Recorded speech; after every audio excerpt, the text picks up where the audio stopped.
तेजस,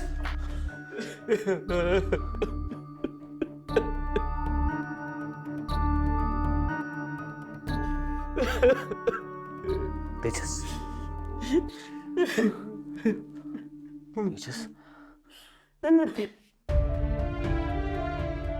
तेजस उठ चल. तेजस सांभाळ स्वतःला. उठ उठ चल.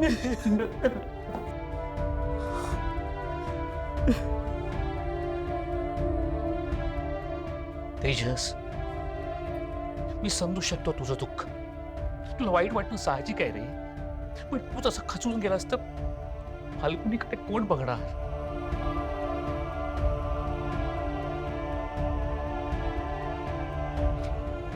ऐक बस. शांत शांत. हे तू मला का सांगतोयस? कोण आहेस तू? अरे तुला काय कळणार रे आमचं दुःख?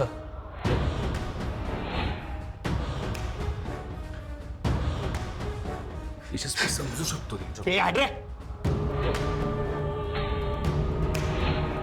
तू काय समजून घेणार आहेस? हे सगळं चांगलं चाललं होतं या घरामध्ये, सगळं चांगलं चाललं होतं.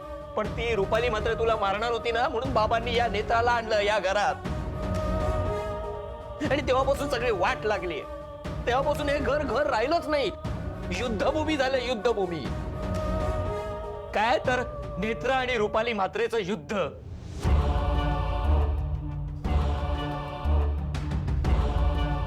पण या युद्धात भरडलं कोण गेलं? आम्ही. त्याचे परिणाम कोणाला भोगावे लागले? आम्हाला. माझ्या जन्माला न आलेल्या बाळाला भोगावे लागले.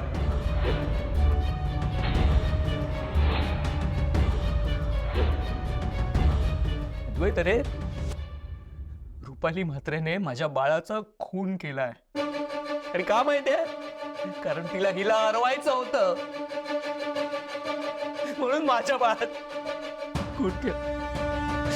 नेत्रा, तू म्हणतोय तू तुमच्यामुळे केलंय माझं बाळ.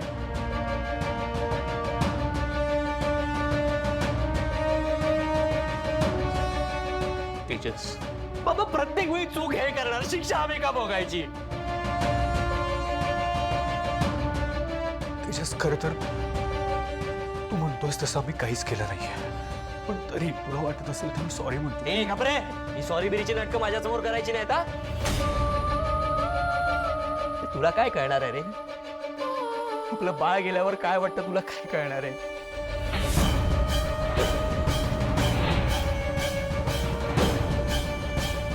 अद्वैत, मला सांग, ईशा आणि रीमा यांच्यावर त्या मैथिलीने अटॅक केला होता ना लहानपणी, कोण उभं राहिलं होतं तेव्हा? आपण सगळे उभं राहिलं होतं की नाही? मग माझा बाळ गेला तेव्हा कोणी का नाही उभं राहिलं? माझ्या बाळाच्या वेळी काय नाही झालं तर?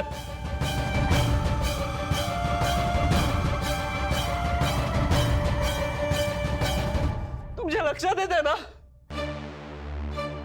तुम्ही माझ्या बाळाचा खून केलाय.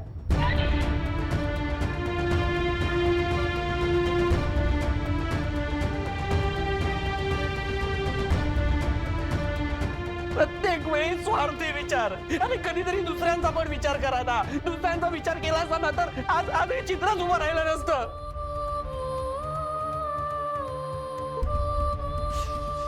फाल्गुनी,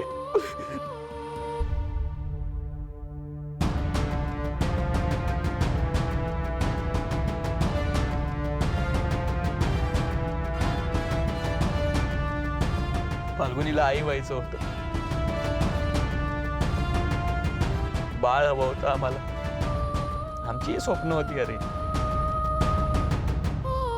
आणि आमची स्वप्न आहेत. आमच्या स्वप्नांना कुठे काय किंमत आहे?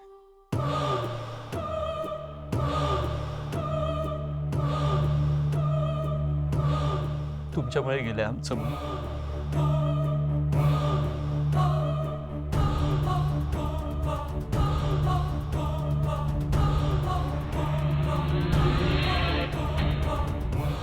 त्या रुपाली म्हात्रेच्या हातून मेलो असतो ना तर बरं झालं असतं मित्र.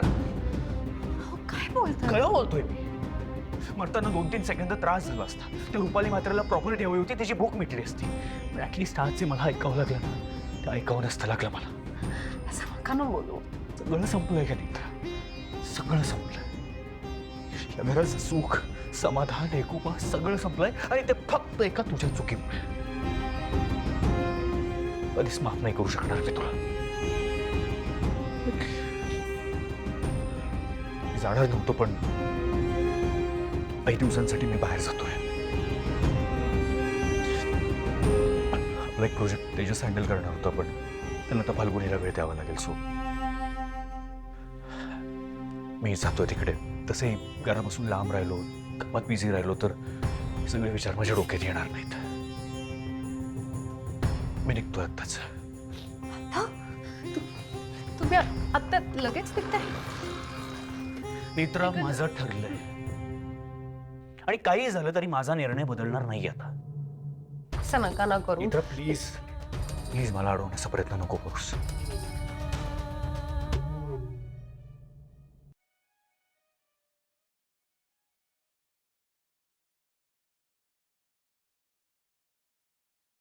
तेजस, फाल्गुनी, फाल्गुनी बरं वाटतंय तुला?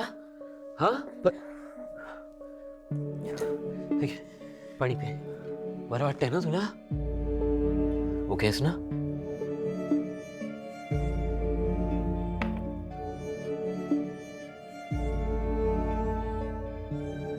तू जरा आराम कर आता फाल्गुनी. तेजस, बस इकडे. काय काय झालं? रडतेस का तू? काय नाही, अगं काही नाही. माझा टेन्शन आहे तुला? अरे मी ओकेच आहे ना. हे बघ, आपल्या बेबीची काळजी वाटते का? बेबी आणि मी दोनोही मस्त. टेन्शन नको घेऊस. हा, तेजस, या वेळेला ना आपण स्वतः आपल्या बेबीची काळजी घेऊया. हा, कोणावरही डिपेंडंट राहूया नको. हे बघ, आपण हे घर सोडून जाऊया. मला ना मैथिली समोर आपला बेबी नको वाढवायला. तर तू जरा आराम कर. तेजस, तू ऐकतेस ना काय सांगते मी? आपण हे घर सोडून जाऊया. आता हे घर आधीसारखं नाही राहिलंय तेजस. आपण वेगळे होऊया प्लीज. मला माहिती आहे आपण लक्झरियस लाईफ नाही जगू शकणार, पण आपण तिघेही मस्त लाईफ जगूया ना. हा, मी तर आपल्या बेबीचं नाम पण डिसाईड केलंय. सांगू का तुला? सांभाळ. नाही फाल्गुनी, काय नाही, सांगते ना. प्रेग्नेंट नाहीयेस. डॉक्टर म्हणाले तू प्रेग्नेंट नाहीयेस. तुला कुठला तरी पोटाचा आजार असण्याची शक्यता आहे असं म्हणाले ते. पण मस्करी नको करू. मी मस्करी नाही करत आहे फाल्गुनी. मी बोललोय, स्वतः डॉक्टरांशी बोललोय, तू प्रेग्नेंट नाहीयेस. असं काही नव्हतंच कधी. विसर हे सगळं आता. कळतंय ना मी काय बोलतोय ते? फाल्गुनी, मला आई व्हायचं होतं त्याच्यात. आई व्हायचं होतं मला. आई होणार होते ना मी.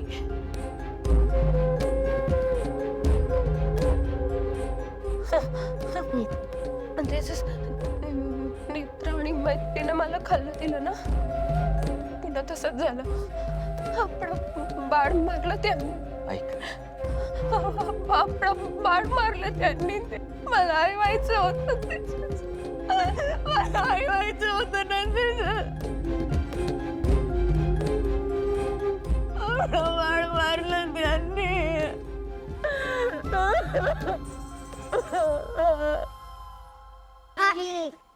काय झालंय आपल्या घरात? काय झालं? काकू मामा रडते आणि तू पण रडते. आई सांग ना, काय झालंय? काय नाही ग बाळा, मला ना फाल्गुनी काकूमांसाठी थोडं वाईट वाटतंय. का आई, काय झालंय? काकू मला बरं नाहीये. बरं नाहीये? मग आम्ही तिला भेटून येतो. नाही, ऐका ऐका ऐका ऐका माझं. इथे या. आता नका भेटू, तुम्ही नंतर जाऊन काकूमांना भेटा. हा, हो. बरं ईशा रीमा, आज मला एक प्रॉमिस कराल? हो. काहीही झालं आणि समजा काकूमा तुमच्यावर चिडले किंवा तुम्हाला ओरडले तर तुम्ही अजिबात वाईट वाटून नाही घ्यायचं आणि काकूमाला त्रास तर मुळीच द्यायचा नाही. प्रॉमिस? एक वेळ तुम्ही माझं ऐकलं नाही तरी चालेल, पण काकूमाची प्रत्येक गोष्ट ऐकायची, तिचा एकही शब्द खाली पडू द्यायचा नाही. हा? Okay I. तुम्हाला आठवतं का मैथिली आजीने तुम्हाला ती गोष्ट सांगितली होती कृष्णाची? त्यामध्ये कसं देवकीने कृष्णाला जन्म दिला होता, पण यशोदा सुद्धा कृष्णाची आई होती ना. तसंच आजपासून काकूमा तुमची यशोदा. Okay I.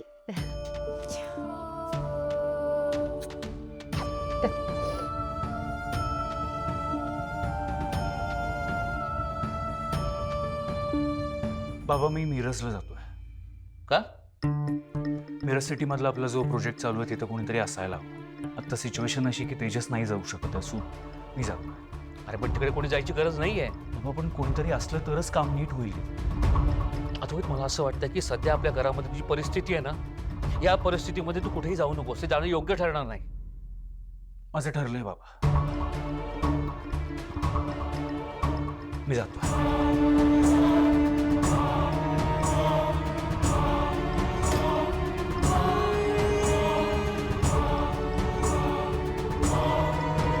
या सगळ्याला नेत्रा कारणीभूत आहे. मी नेत्राला या घरात आणलं ही माझी खरंच खूप मोठी चूक झाली. चूक नेत्रा नाही, चूक मैथिली आहे. नेत्राने त्या मैथिलीला घरात आणून खूप मोठी चूक केली. त्या मैथिलीला संपवायला हवं.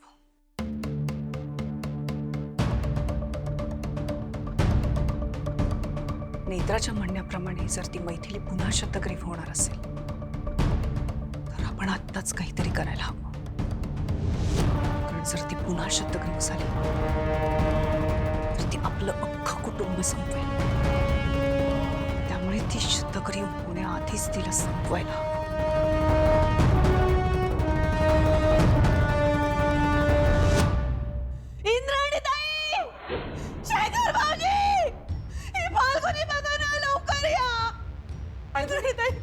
तेजस काय झालं? तेजस काय झालं? फाल्गुनी ताई, तिला मी सांगितलं की ती प्रेग्नेंट नाहीये तर तिला खूप मोठा धक्का बसलाय. ती परत रडायला लागली आणि बेशुद्ध झाली पुन्हा. फाल्गुनी होत ना. त्यांना लवकर हॉस्पिटलला घेऊन जायला हवं. तुम्ही लवकर गाडी काढा, आम्ही यांना खाली घेऊन येतो. तिला हात नाही लावायचा, बाजूला हो. तिला सांगा आत्या हात नाही लावायचा म्हणून. आमची वाद घालायला वेळ नाही आता. एकदा सांगितलेलं कळत नाही काका, नाही लावायचा हात. तेजस, काकू काकू फाल्गुनी, फाल्गुनी.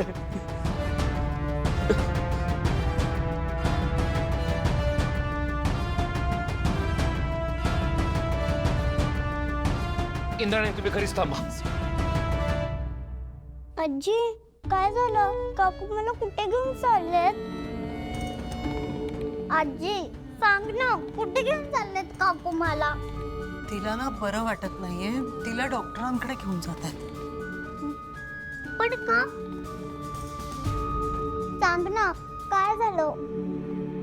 मी सांगते, चला.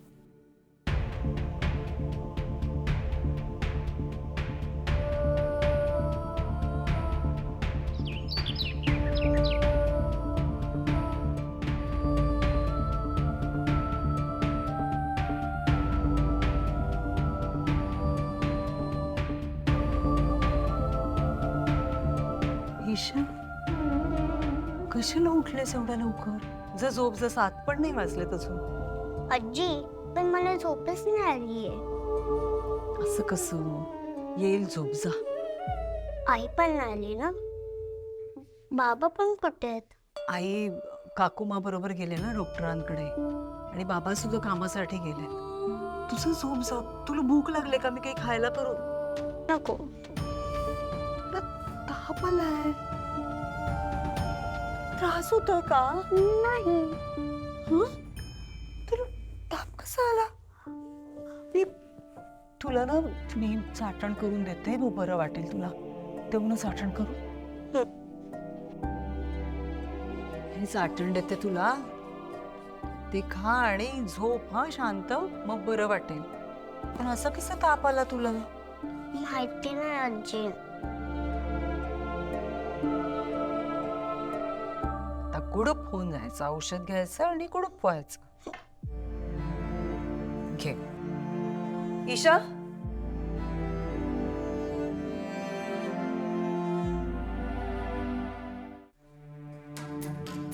काय झालं ग? इंद्रायणी आजी, मला ताप आलाय. अरे बाप, एक काम करतेस, हं? खोलीत जा, मी औषध घेऊन येते तुझ्यासाठी. हो आजी, हिला काय म्हणतात? चाटण. हा, मग आजी पहिला मला चाटण भरवेल, मग मी रूम मध्ये जाते.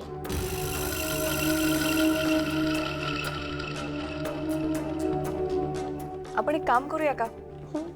तू तुझ्या खोलीत जा, मस्त ब्रश कर.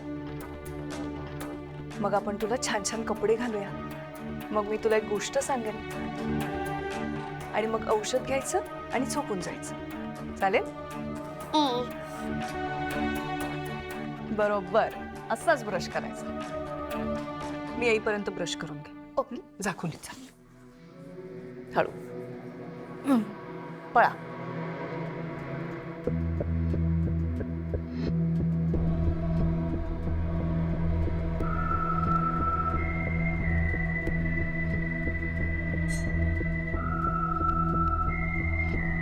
इंद्राणी मॅडम,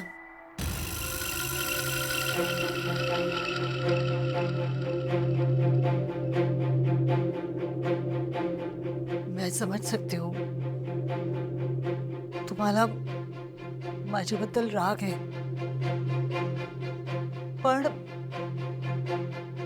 ईशा आणि रीमाला माझ्यापासून काहीच धोका नाहीये. त्यांना त्रास नाही देणार आहे. ईशाला ताप आला होता ना, म्हणून मी हे चाटण करून देत होते तिला.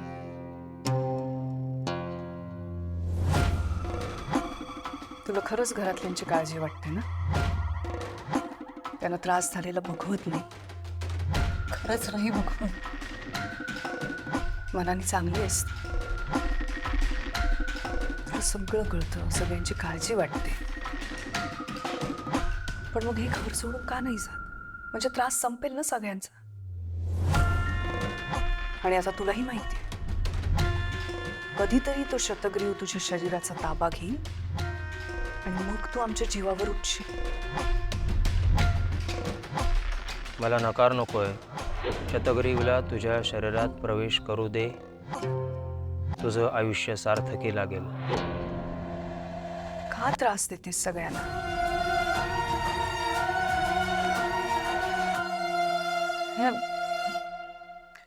मैं अगर घर छोड़कर चली जाऊंगी तो शतग्रीव माझ्या शरीराचा ताबा घेईल. सगळ्यांना जास्त त्रास होईल. नाही होणार त्रास. मी आहे ना देवी आईची मुलगी, त्या शतग्रीवचा अंत करायला. तुला नेत्राची काळजी वाटते ना? तिला काही त्रास होऊ नये असंही वाटतं. पण मग जर खरंच नेत्राची काळजी वाटते तर हे घर सोडून जा. नेत्राचं भलं व्हावं असं तुला वाटत असेल तर हे घर सोडून तुला जावंच लागेल. जाशील ना?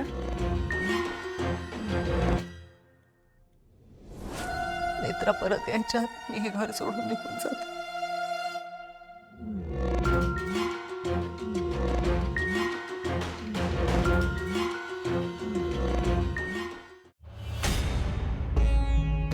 इंद्राणी मॅडमचं बरोबर आहे. शतग्रीवने माझ्या शरीराचा ताबा घेतला तरी इंद्राणी मॅडम आहेत. त्या आहेत या घराचं रक्षण करायला, सक्षम आहेत. मला इथून निघायला हवं होता. काय झालं आजी? काही नाही. जसे सगळे असे का वागतात? तू काही चूक केलीये का? नाही, पण तू चूक करू शकत नाही, कारण की तू माझी सर्वात बेस्ट आजी आहेस. नाही ग, मी काहीच चूक केली नाही आणि माझ्याशी कोणीच वाईट वागत नाही. सगळे छान वागतायत. आजी, खोटं बोलायचं नाही हा. मला सगळं माहितीये. तुला बरं नाही वाटत आहे ना? मग जा आराम कर. इंदाणी आजीने औषध दिलं का? हो, दिलं. मग आता औषध घेतलंयस ना, आता बरं वाटणार. एकदम छान. आराम कर. आज शाळेला सुट्टी.